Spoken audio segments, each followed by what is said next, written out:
Hello, and welcome. Today we will explore the vital and often underappreciated role of a psychologist in neuropsychological rehabilitation, a field where science meets humanity in its most delicate form. What is neuropsychological rehabilitation? Neuropsychological rehabilitation is a structured and holistic approach that helps individuals recover from brain injuries and neurological illnesses.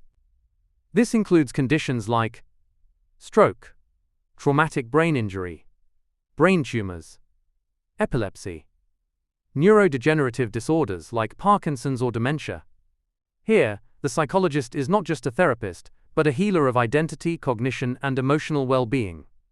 Assessment, the first step in the journey. The psychologist begins with a comprehensive neuropsychological assessment, a deep exploration of cognitive functions like attention, memory, problem-solving, language, executive functioning, emotional regulation.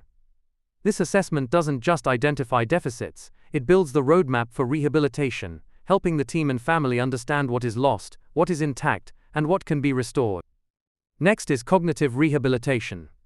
After assessment comes the task of retraining the brain. Psychologists design structured interventions tailored to the individual's needs.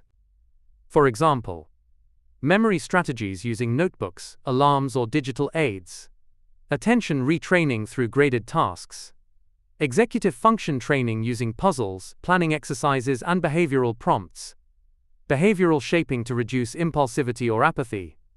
We combine restorative techniques with compensatory strategies, always aiming for meaningful, practical improvement in daily life. Then, emotional and psychological support. But brain injury is not just cognitive. It shakes the very foundation of a person's identity.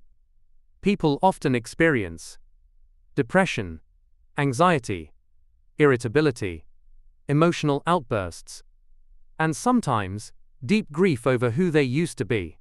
The psychologist provides a safe space for healing through counseling, psychotherapy, mindfulness, and psychoeducation. Families too need support as they face a new version of their loved one. And another step is collaborating with the rehab team. Neurorehabilitation is a team effort.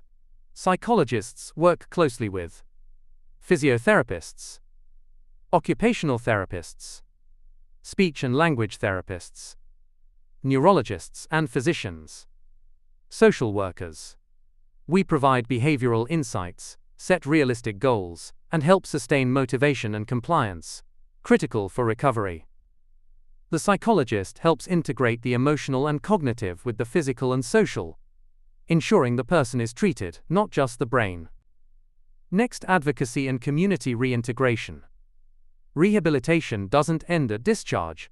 Psychologists guide the process of returning to work or school, educating employers and families about cognitive limitations, rebuilding self-esteem and independence, creating supportive environments to reduce dependency and stigma.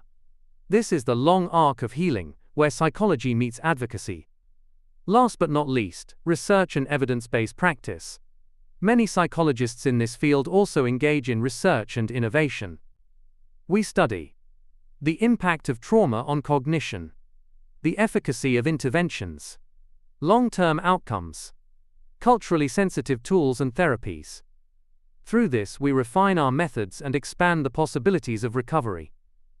To be a psychologist in neuropsychological rehabilitation is to walk beside someone who is rebuilding their world, sometimes from fragments. We assess, we support, we train, we listen. But above all, we believe in the brain's plasticity and the human spirit's resilience. When a person loses pieces of themselves after a brain injury, the psychologist helps gently gather those pieces and start again. Thank you for listening. Let us continue to honor this profession with competence, compassion, and commitment.